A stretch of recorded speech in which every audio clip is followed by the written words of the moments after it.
చెట్టు నుండి పండును కోసేద్దాం. తల్లిని తండ్రిని వేరు చేద్దాం.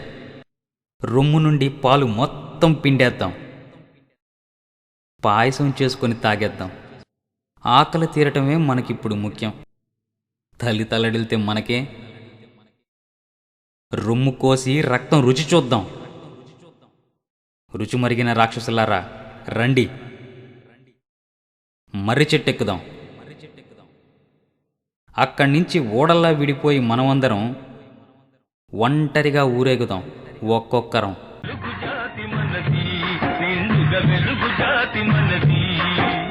వెలుగు జాతి మనది, నిండుగా వెలుగు జాతి మనది.